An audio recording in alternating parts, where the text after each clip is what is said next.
ایک تو وہ آدمی جو شادی شدہ ہونے کے باوجود زنا کر لے، پہلے اس حد کو اور اس قانون کو اللہ نے قرآن کا حصہ بنایا ہوا تھا، اور صرف اس امت میں نہیں، اس سے پچھلی امتوں میں بھی، تورات میں حضرت موسیٰ علیہ السلام کی شریعت میں بھی زانی آدمی کی یہی سزا تھی، پتھر مار کے اس کو مارتے تھے جان سے۔ یہود و نصارہ کے پاس جو علم تھا یا جو آسمانی دین تھا اس میں بھی یہی سزا ہے زنا کی، کہ اگر شادی شدہ ہے تو اس کو پتھر مارے جائیں گے اور اس کو سنسار کر کے ختم کیا جائے گا، اور اگر شادی شدہ نہیں ہے، ابھی شادی نہیں ہوئی تھی اور زنا کر بیٹھا ہے، تو پھر اس کے لیے شریعت نے کوڑے رکھے ہیں، کوڑے مارے جاتے ہیں۔ آپ نے کہا اسامہ تم فاطمہ مخزومیہ کے لیے سفارش لے کے آپ کا چہرہ سرخ ہو، اگر فاطمہ مخزومیہ کی جگہ فاطمہ بنت محمد بھی ہوتی صلی اللہ علیہ وسلم اور جرم ثابت ہو جاتا تو میں نبی اس کا بھی ہاتھ کاٹتا۔ اللہ کی حدود قائم کرنے میں کسی قسم کی نرمی نہیں، انہی نرمیوں کی وجہ سے جرم کو اور جرت ملتی ہے اور ڈھیل ملتی ہے، تو اور بہادر ہو کے دوبارہ جرم کرتے ہیں۔ جب ایک وکیل کو پتا چل گیا کہ اس نے واقعتاً یہ جرم کیا ہے اور جان بوجھ کے قتل کیا، اس کا کیس لڑنے کا تو کام ہی کوئی نہیں ہے، وہ معترف ہے، وہ خود اعتراف جرم کر رہا ہے۔ ہاں اگر اس پہ الزام ہے اور وہ نہیں مانتا اور اس نے واقعتاً نہیں کیا، اب وہ وکیل کرے تو چلو وکالت بنتی ہے کہ اس کا جرم مقدمہ لڑو کسی طرح، بیچارہ بے گناہ ہے، معاف ہو جائے، نکل جائے اس سزا سے۔ پاکستان میں الزام تراشیاں بھی تو بہت ہیں نا، تو وکیل چلو بنتا ہے، لیکن جہاں جرم ہوا ہے وہاں کیسی وکالت؟ یہ وہ چور دروازے ہیں جن کی وجہ سے جرم کو جرت ملتی ہے۔ لیکن میں آپ کو بار بار یہ ساتھ بتا رہا ہوں، یہ قاضی کا کام ہے، ہر بندے کا کام نہیں ہے۔ اور آخری بات یہ ہے میرے عزیزو، یہ جو میں نے آپ کو جرم گنوائے ہیں، اس میں ایک مرتد ہونے کے علاوہ زنا بھی چھوٹا جرم ہے، قتل بھی چھوٹا جرم ہے، نماز کا چھوڑ دینا شریعت میں اس سے بڑا جرم ہے۔ اس لیے ائمہ نے کہا ہے جو نماز کا چھوڑنے والا ہے اس کو بھی قتل کیا جائے گا۔ یہ کیوں نماز چھوڑتا ہے؟ ہمارے ہاں قتل کرنے والا مجمع اللہ کا شکر ہے اتنا نہیں ہے، جو ہیں وہ مسیطہ نو آندے ہی نہیں، انجی نہیں آندے۔ زنا کرنے والا مجمع بھی بہت کم ہے، لیکن نماز چھوڑنے والا مجمع تو بہت زیادہ ہے۔ صلی اللہ علیہ وسلم، صلی علی سیدنا، صلی اللہ علیہ وسلم، صلی علی سیدنا۔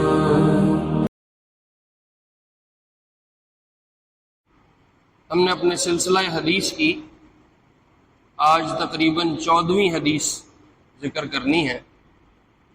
اس کی روایت کرنے والے عبداللہ بن مسعود ہیں رضی اللہ عنہما، اور ان کا تعارف میں پہلے کروا چکا ہوں، اس کو اب ہم دوبارہ ذکر نہیں کریں گے۔ جو حدیث انہوں نے روایت کی ہے وہ یہ ہے کہ حضور علیہ الصلوۃ والسلام نے ارشاد فرمایا، لا یحل دم امرئ مسلم، کسی بھی مسلمان آدمی کا خون کسی دوسرے کے لیے حلال نہیں ہے، یعنی کسی مسلمان آدمی کو قتل کرنا کسی دوسرے کے لیے جائز نہیں۔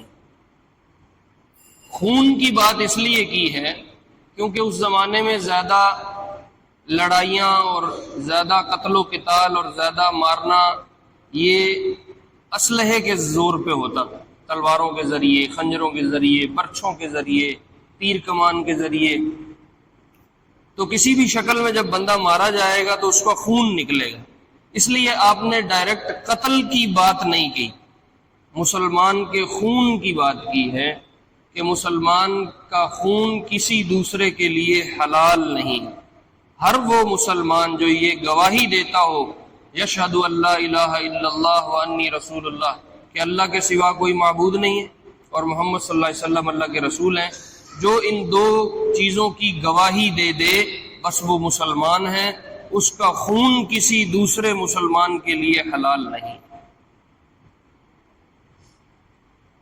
ایک تو اس سے یہ پتہ چلا کہ اگر ایک مسلمان آدمی بہت سارے گناہ کرتا ہے، بہت سارے گناہوں کا مرتکب ہے، لیکن وہ لا الہ الا اللہ اور محمد الرسول اللہ کی گواہی دیتا ہے، تو اللہ کے رسول اس کو مسلمان مانتے ہیں اور اس کے خون کو حلال کسی کے لیے نہیں کرتے، چاہے وہ جتنا مرضی گناہ گار ہے، فاسق ہے، فاجر ہے، عادی مجرم ہے، لیکن اگر وہ یہ گواہی دے رہا ہے کہ اللہ کے سوا کوئی معبود نہیں اور محمد صلی اللہ علیہ وسلم اللہ کے رسول ہیں، تو وہ کہتے ہیں کہ اس کا خون کسی کے لیے حلال نہیں ہے۔ اس کا مطلب کہ وہ اللہ اور اس کے رسول کی نگاہ میں ابھی مسلمان ہے۔ پھر آپ نے فرمایا الا باحدى ثلاث، تین چیزیں ایسی ہیں کہ اگر ان میں سے کوئی ایک پائی جائے گی تو پھر کسی مسلمان کا خون حلال ہو جائے گا۔ وہ تین چیزیں کون کون سی ہیں؟ تو سب سے پہلے آپ نے فرمایا السیب الزانی، شادی شدہ آدمی جب زنا کر لے اور وہ زنا ثابت ہو جائے، چاہے اپنے اعتراف سے ہو جائے، چاہے گواہوں کا جو معیار رکھا ہے اس کے مطابق پورا ہو جائے، تو وہ آدمی جو شادی شدہ تھا اور اس کے بعد اس نے زنا کیا ہے، تو اب اللہ کا حکم ہے کہ اس پہ رجم کیا جائے گا، اس کو پتھر مار کے اس کو مارا جائے گا، اس کا خون سب کے لیے حلال ہے۔ یہ پہلا آدمی ہے، لیکن اس میں صرف الزام نہ ہو، جرم ثابت ہونا ضروری ہے۔ جب جرم اسٹیبلش ہو جائے اس کے بعد سزا دینی ہے اور اس کو پتھر مار کے مارنا ہے۔ اور یہ ہر بندے کے لیے حکم نہیں ہے کہ ہر بندہ اینٹ اٹھا لے ہاتھ میں، بھئی میں نے اس کو دیکھا زنا کرتے ہوئے، چلو میں اس کو مارتا ہوں۔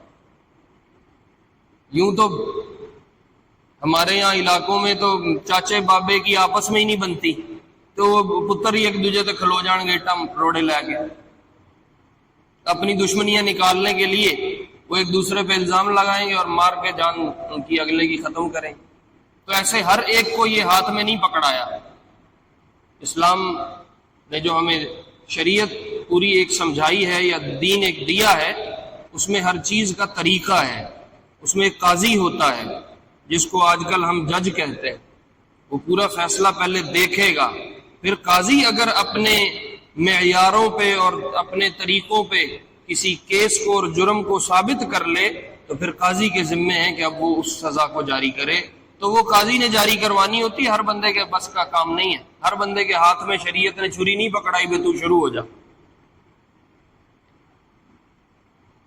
تو ایک تو وہ آدمی جو شادی شدہ ہونے کے باوجود زنا کر لے، پہلے اس حد کو اور اس قانون کو اللہ نے قرآن کا حصہ بنایا ہوا تھا، اور صرف اس امت میں نہیں، اس سے پچھلی امتوں میں بھی، تورات میں حضرت موسیٰ علیہ السلام کی شریعت میں بھی زانی آدمی کی یہی سزا تھی، پتھر مار کے اس کو مارتے تھے جان سے۔ یہود و نصارہ کے پاس جو علم تھا یا جو آسمانی دین تھا، اس میں بھی یہی سزا ہے زنا کی، کہ اگر شادی شدہ ہے تو اس کو پتھر مارے جائیں گے اور اس کو سنسار کر کے ختم کیا جائے گا۔ اور اگر شادی شدہ نہیں ہے، ابھی شادی نہیں ہوئی تھی اور زنا کر بیٹھا ہے، تو پھر اس کے لیے شریعت نے کوڑے رکھے ہیں، کوڑے مارے جاتے ہیں۔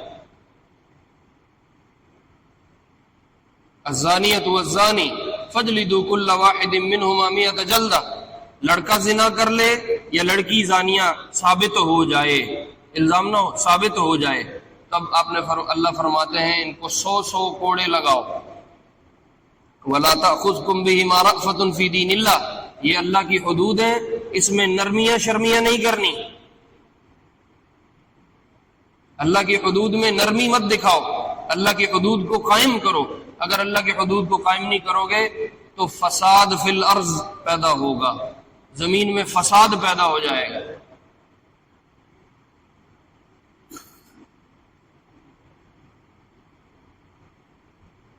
امریکہ میں ان کے ہاں کوئی بندہ جرم کر لے تو وہ کہتے ہیں کہ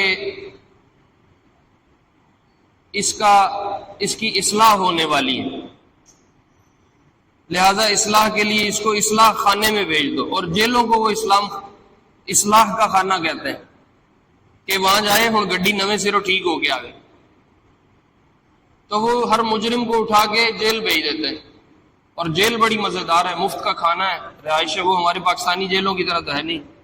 تو ایک آدمی نے اپنی سزا کاٹی، واپس آئے، وہ پھر جرم کر لیتا ہے۔ وہ کہتے ہیں کسی کو مارنے کا حق کسی کو نہیں ہے، سب کو زندہ رہنے کا، جینے کا حق ہے، لہذا کسی کو مارنا نہیں ہے۔ اگر کوئی جرم کر لیتا چاہے قتل کر لے، تو اب کیا کرو، اس کو اصلاح خانے میں بھیج دو، جا کے اپنی اصلاح کروائے، چاہے اگلے سال آگے پھر ایک کام کر دے۔ 2 بندے مار کے گیا تھا، سال ایک اندر رہ کے آیا، پھر آگے 2 کھڑکا دیے۔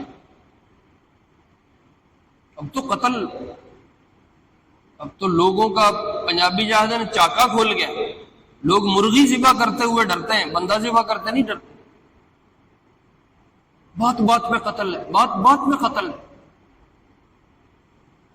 تو انہوں نے سزاؤں میں نرمی دکھائی، نتیجہ یہ نکلا کہ اب وہاں کا مجرم جری ہو گیا، وہاں کا مجرم اب آؤٹ آف کنٹرول ہے، وہ کنٹرول میں نہیں آتا۔ ان کے پاس بڑی سی بڑی سزا یہ ہے کہ اصلاح خانے میں بھیج دو، وہاں سے دوبارہ ورک شاپ سے ہو کے آ جائے۔ اسلام یہ کہتا ہے کہ نہیں، سب کے سامنے لا کے ایک دفعہ سزا دو۔ اگر ایک پہ سزا جاری ہو گئی تو 1000 بندے سیدھے ہو جائیں گے۔ اس لیے زنا ثابت ہو گیا تو سب کے سامنے لا کے کوڑے مارو، اور اگر شادی شدہ ہے تو سب کے سامنے ایک دفعہ سنسار کرو، تاکہ دوبارہ کسی کی ضرورت نہ ہو۔ نتیجہ یہ ہے کہ اگر معاشرے میں ایک پہ حد جاری ہو جائے تو پورا معاشرہ بہترین سیدھا ہو جاتا ہے۔ ہمارے ہاں جرم کیوں بڑھ رہا ہے؟ اس لیے کہ سزا کوئی نہیں، وہ کھایا پیا سب کچھ ہضم، اور چھٹی وہ 6 مہینے جیل کاٹ کے واپس آ جاتا ہے، یہ سزا ہی کوئی نہیں۔ آپ کے سامنے شکایت آئی فاطمہ مخزومیہ کی کہ اس سے چوری ہو گئی، چوری ثابت ہو گئی، جرم ثابت اسٹیبلش ہو گیا، آپ نے فرمایا اس کا ہاتھ کٹے گا۔ انہوں نے بنو مخزوم والوں نے مشورہ کیا کہ یار کوئی سفارش مفارش کراؤ، کوئی شارٹ کٹ نکالو، کوئی بات کسی طرح بناؤ کہ ہماری خاندان کی اگر لڑکی کا ہاتھ کٹے گا تو پورے عرب میں بےزتی ہوگی۔ تب انہوں نے وکیل اسامہ بن زید کو بنایا رضی اللہ عنہ۔ اسامہ بن زید حضور کے منہ بولے پوتے بنتے ہیں، دادے نو پوترے نہ پیار ہوتا ہے، تو منہ بولا بیٹا ہے زید، اس کے بیٹے اسامہ۔ تو لوگوں نے ان کو کہا کہ آپ ہماری سفارش کر دیں، حضور کچھ نرمی کر دیں، حالانکہ آپ رحمت للعالمین ہیں، حالانکہ آپ صاحب شریعت ہیں، صاحب کتاب ہیں، آپ ہاتھ اٹھا کے اللہ سے معافی دلوا سکتے ہیں۔ آپ نے کہا اسامہ تم فاطمہ مخزومیہ کے لیے سفارش لے کے آئے، آپ کا چہرہ سرخ ہو۔ اگر فاطمہ مخزومیہ کی جگہ فاطمہ بنت محمد بھی ہوتی صلی اللہ علیہ وسلم اور جرم ثابت ہو جاتا تو میں نبی اس کا بھی ہاتھ کاٹتا۔ اللہ کی حدود قائم کرنے میں کسی قسم کی نرمی نہیں، نرمی نہیں ہے۔ اچھا، اب امریکہ کے میں نے آپ کی یہ صورتحال بتائی، اس کے الٹ سعودیہ میں جتنی مرضی خرابیاں، فساد جو مرضی ہو جائے، لیکن ابھی تک حدود جاری ہوتی ہیں، اور اس کا نتیجہ یہ ہے کہ وہ جمعے والے دن ریاض کی جامع مسجد میں، جو ان کا دارالحکومت ہے، اس کی جامع مسجد میں بیچ میدان میں لا کے مجرم کی گردن اتارتے ہیں۔ اس لیے آپ آج بھی پیمانہ اٹھا کے دیکھ لو امریکہ کا اور سعودیہ میں جرائم کا، تو سعودیہ جرائم میں بہت پیچھے ہے، امریکہ بہت آگے۔ یہ نتیجہ ہے حدود کے قائم کرنے کا اور حدود کے قائم نہ کرنے کا۔ ایک صحابی ہیں ماعز الاسلمی رضی اللہ عنہ، ان سے زنا ہو گیا، وہ غلام تھے، ان کے مالک یہ آقا ہیں حزال رضی اللہ عنہ، انہوں نے ان کو بتایا کہ میرے سے زنا ہو گیا، میں کیا کروں؟ تو حزال کہنے لگے جاؤ اللہ کے نبی کو بتاؤ، وہ تمہیں پاک کر دیں گے، تمہارا جرم کو معافی تلافی اللہ سے کروا دیں گے، جاؤ وہاں چلے جاؤ۔ وہ مسجد میں آئے اور آ کے حضرت ابوبکر رضی اللہ عنہ کو ملے، حضرت ابوبکر کو کہا کہ میرے سے زنا ہو گیا،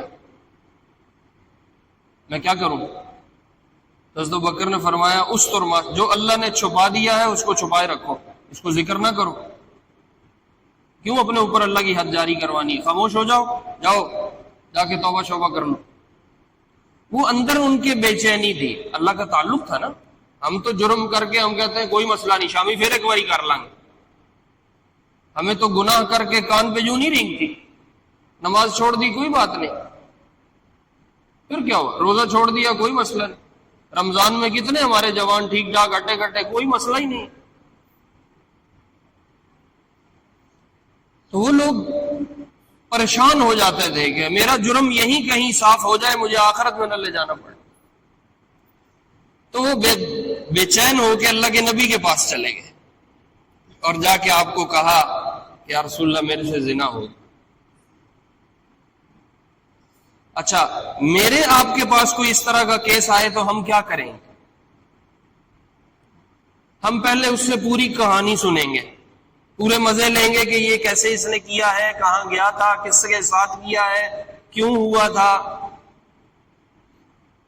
پوری ایک تحقیق میں ہم گھسیں گے جس کی ہمیں کوئی ضرورت نہیں ہے، لیکن یہ ہمارے اندر کی ایک چاہت ہے کہ ہمیں سارا پورا پچھلا کیس پتہ چلنا چاہیے۔ مزاج یہ نہیں ہے، مزاج نبوی یہ نہیں ہے کہ تم پچھلے کیس کی نوک جھونک میں اور قرید میں لگو گے کیا کیا ہوا، کیسے کیسے ہوا۔ آپ نے جب وہ لے کے آیا کہ میرے سے زنا ہو گیا، آپ نے منہ پھیر لیا کہ یہ کہیں چلا جائے اور خود ہی توبہ شوبہ کر لے۔ وہ دوسری طرف سے آ گیا، یا رسول اللہ زنا کر بیٹھا ہوں، میری معافی کی کوئی صورت بنائے۔ آپ نے پھر چہرہ پھیر لیا۔ وہ ادھر سے آیا، یا رسول اللہ زنا کر بیٹھا ہوں، مجھے پاک فرمائے۔ جب وہ 3 دفعہ اس نے اعتراف کر لیا تو آپ نے ابھی بھی اس کو ٹالنے کی کوشش کی۔ ہم کسی نے نہیں کیا ہوتا اور ہم اس پہ ڈال رہے ہوتے ہیں۔ مزاج نبوی یہ ہے کہ وہ کر کے آیا ہے اور آپ اس کو ہٹا رہے ہیں کہ کسی طرح یہ بچ جائے، نکل جائے۔ تو آپ نے فرمایا تو نے بوسہ لیا ہوگا یا ویسے تو اس کے قریب گیا ہوگا، زنا نہیں کیا۔ انہوں نے بڑے صاف ستھرے الفاظ میں فرمایا نہیں یا رسول اللہ میں نے زنا کیا ہے، اس لیے مجھے پاک فرمائیں۔ تو پھر آپ نے صحابہ کو کہا اس کو لے جاؤ اور اس پہ اللہ کی حد کو جاری کر دو، آپ خود حد میں شامل نہیں ہوئے۔ طبیعت کی نرمی ہے، مزاج میں شفقت ہے، وہ اپنا صحابی ہے، غلطی انسان سے ہوتی ہے۔ وہ لے کے گئے، ان کو سنسار کیا اور وہ انتقال کر گئے، سر میں پتھر لگا، زخمی ہوئے، انتقال کر گئے۔ آپ نے بعد میں حزال کو بلا کے فرمایا لو سترتہ، حزال اللہ کے بندے تو اس کو چھپا لیتا، تو نے کیوں میرے پاس بھیجا؟ کہ تو نے میرے پاس بھیجا، اب وہ اعتراف بھی کر چکا ہے، جرم قائم، اب سزا تو میں دینی پڑے گی، اب اور حل کوئی نہیں۔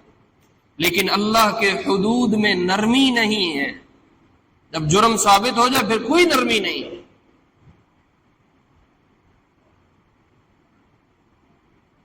انہی نرمیوں کی وجہ سے جرم کو اور جرت ملتی ہے اور ڈھیل ملتی ہے، وہ اور بہادر ہو کے دوبارہ جرم کرتے ہیں۔ اور دوسرا آپ نے فرمایا النفس بالنفس، اگر کسی نے کوئی بندہ مار دیا ہے تو اب بدلے میں اس کا خون حلال ہے، لیکن ہر بندہ اینٹ نہیں اٹھائے گا،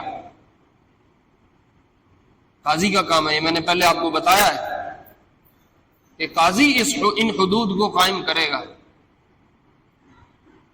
لہذا اگر کسی نے کسی کو جان سے مارا تو اب دو شکلیں ہیں، یا جان بوجھ کے مارا ہے یا کہیں بھول چوک میں غلطی میں مار دیا ہے۔ اگر جان بوجھ کے مارا ہے، جانتے بوجھتے کسی آلے سے مارا ہے، تو اب حکم یہ ہے کہ بدلے میں اس کی جان لو۔ قصاص، یا ایھا الذین آمنوا کتب علیکم القصاص بالقتل، قتل کے جرم میں بدلے میں قتل کیا جائے، جس کو ہم قصاص کہتے ہیں۔ اور اس میں شریعت نے کہا اگر مقتول کے ورثاء معاف کر دیں تو پھر معافی ٹھیک ہے، لیکن دیت پھر بھی دینی ہے۔ دیت کی کچھ رقم بنتی ہے، اس کا کچھ وزن ہے، وہ اس کی تفصیلات ہیں، وہ اتنی تفصیل میں ہم اب جا نہیں سکتے، موٹا موٹا آپ کو بتاتا ہوں۔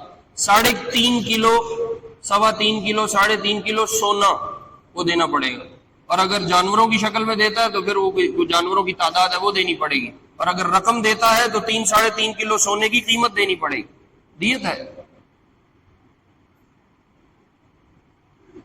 وارث لوگ اگر معاف کر دیں تو ان کو اختیار ہے، وہ معاف کر سکتے ہیں، دیت پھر بھی دیں گے، قتل معاف ہو جائے گا، یعنی بدلے میں اس کی جان نہیں لی جائے گی، دیت لی جائے گی۔ اور ورثہ کے علاوہ کسی کو یہ حق نہیں ہے کہ وہ معافیاں دیتا پھرے۔ ہمارے ہاں اب یہ اسلامی جمہوریہ تو کہتے ہیں، پتہ نہیں یہ کیسی اسلامی جمہوریہ، کوئی ایک قانون بھی بندوں کی طرح اسلامی نہیں ہے۔ یہاں صدر کو اختیار دیا ہوا ہے معاف کرنے کا،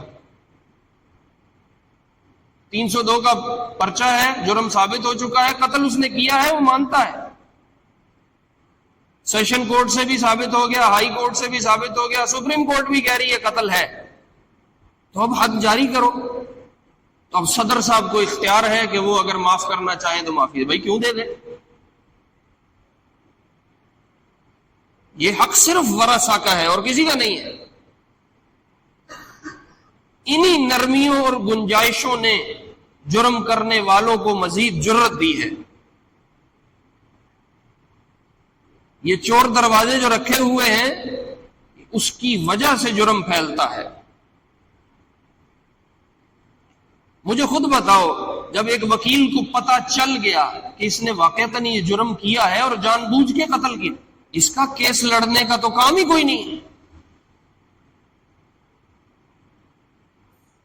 وہ معترف ہے، وہ خود اعتراف جرم کر رہا ہے۔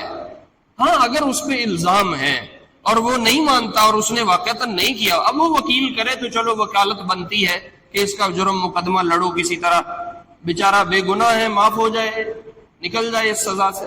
پاکستان میں الزام تراشیاں بھی تو بہت ہیں نا، تو وکیل چلو بنتا ہے، لیکن جہاں جرم ہوا ہے وہاں کیسی وکالت؟ یہ وہ چور دروازے ہیں جن کی وجہ سے جرم کو جرت ملتی ہے۔ تو صدر صاحب کو کوئی اختیار نہیں ہے معاف کرنے کا، قتل کے بدلے قتل ہوگا، اگر ورثہ معاف کر دیں تو دیت دینی ہوگی۔ وہ کسی سے قتل ہو گیا، وہ گیا معافی لینے، عرب تھے وہ جن کا بندہ قتل ہوا، معافی لینے گیا، پاؤں پڑ گیا، منت سماجت جیسے تیسے اس کو منایا، اس نے کہا میاں قصاص ہمارا حق ہے، یعنی بدلے میں تجھے قتل کرنا یہ ہمارا حق ہے، تو ہم تجھے اپنا حق معاف کرتے ہیں، لیکن دیت اللہ کا حق ہے، وہ اللہ نے دلوایا ہے، اس لیے وہ تجھے دینا پڑے۔ ایسے تھوڑی ہے۔ اور اگر یہ حدود واقعتاً بغیر گنجائش کے جاری ہو جائیں، معاشرے سے فساد ختم ہو جائے، کر کے دیکھ لو۔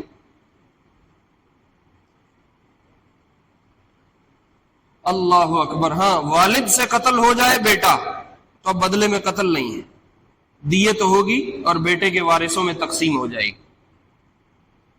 آقا ہے، اس سے اپنا غلام قتل ہو گیا، بدلے میں قتل نہیں ہے، دیت ہوگی۔ کسی مسلمان کے ہاتھوں کو کافر مر گیا تو بدلے میں دیت ہے، قتل نہیں۔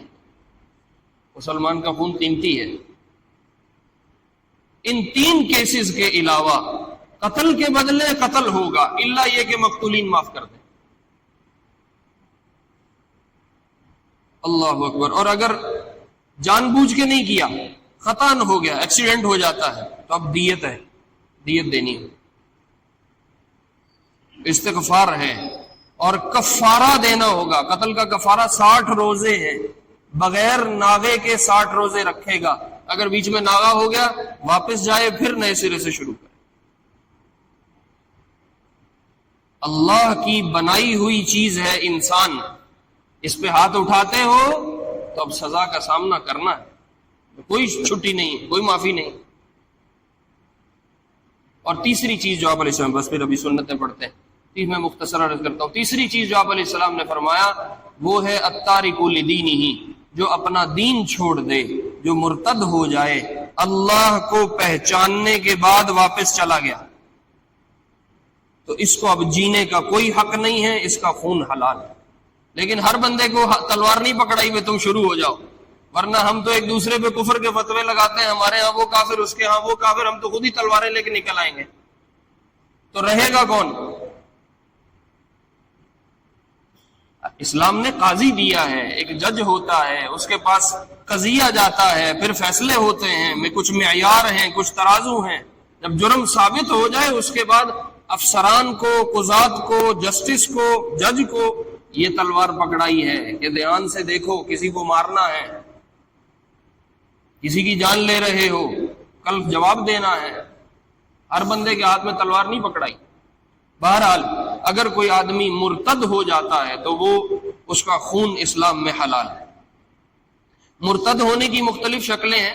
ایک شکل یہ ہے کہ سرے سے کسی ایمانیات میں سے کسی چیز کا انکار کر دے، مثلا کہے میں فرشتوں کو نہیں مانتا، یا کہہ دے میں نبیوں کو نہیں مانتا، یا مثلا کہہ دے کسی آسمانی کتاب کو کہ میں اس کو نہیں مانتا، یا قرآن کو نہیں مانتا، یا کچھ اس طرح کا کہے جو ایمانیات میں سے، تو اب کفر میں چلا گیا واپس. تو اب اللہ کہتے ہیں اس کو جینے کا حق نہیں. یا تو پہچانتا نہیں تھا تو چلو کوئی بات نہیں، ہم کہتے تھے اس کو دعوت دو، دعوت دو، یہاں تک کہ یہ مان جائے. جب پہچان لیا ہے اب واپسی کی شکل نہیں.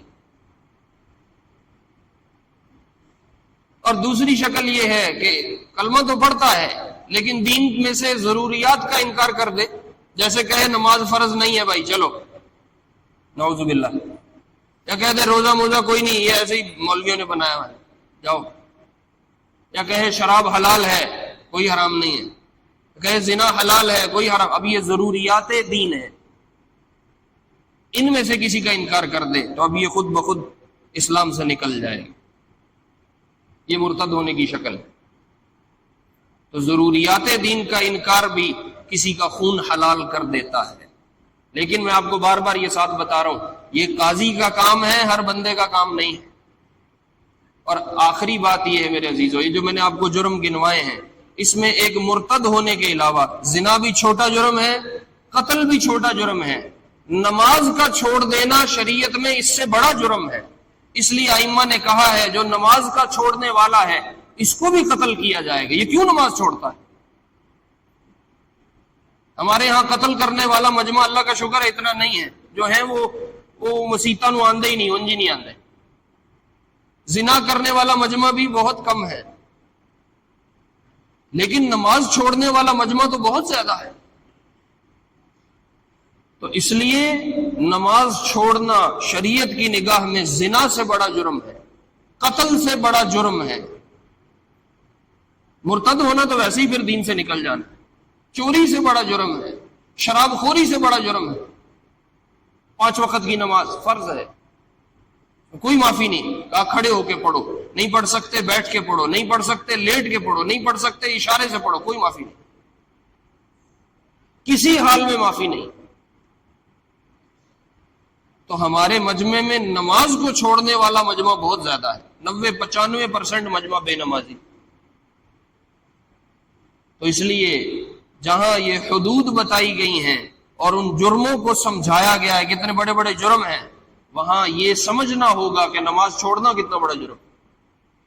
اللہ رب العزت ہمیں اپنا دین سیکھ کے عمل کرنے کی توفیق نصیب فرمائے. سنت صلی علی سیدنا صلی اللہ علیہ وسلم صلی صلی